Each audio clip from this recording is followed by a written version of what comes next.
পুরো টুর্নামেন্টে প্রতিপক্ষকে দুমড়ে মুচড়ে দিয়ে ফাইনালে পা রাখা আলবিসেলেস্তারা কেন এমন অলৌকিকভাবে নিষ্ক্রিয় হয়ে পড়ল মহাকাব্যিক লড়াইয়ের রাতে? শান্ত হও, শান্ত থাকো। স্প্যানিশ আর্মাডার মুখোমুখি হওয়ার আগে সতীর্থদের কেন এমন অস্বাভাবিক বার্তা দিয়েছিলেন সেনাপতি লিওনেল মেসি? মেটলাইফ স্টেডিয়ামের সেই নিস্তব্ধতার পর সামাজিক যোগাযোগ মাধ্যমে ছড়িয়ে পড়েছে গুঞ্জন। অনেকেই সেখানে দেখছেন ষড়যন্ত্রের বিষাক্ত নেটওয়ার্ক।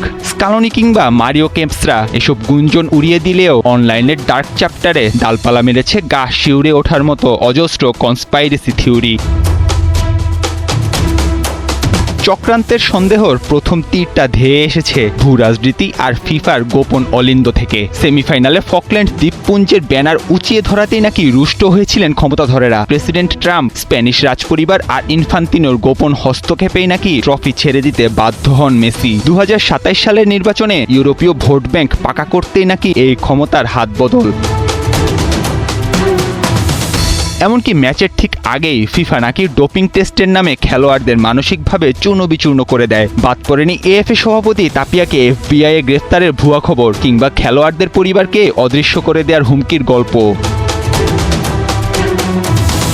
তবে সবচেয়ে অদ্ভুত আর গা শিউরে ওঠা দাবিটি ছড়ায় কালো জাদু ও অতিপ্রাকৃতিক চক্রান্তকে ঘিরে। মেসির ছোট ইয়ামালকে গোসল করানো সেই বিখ্যাত ছবিকে বানিয়ে দেয়া হয় ফ্রিম্যান্সিক পাওয়ার ট্রান্সফার, যার মাধ্যমে দক্ষিণ আমেরিকা থেকে ইউরোপ ফুটবল শক্তি শোষণের গল্প ফাঁদে কিছু অতিপ্রাকৃতিক দল।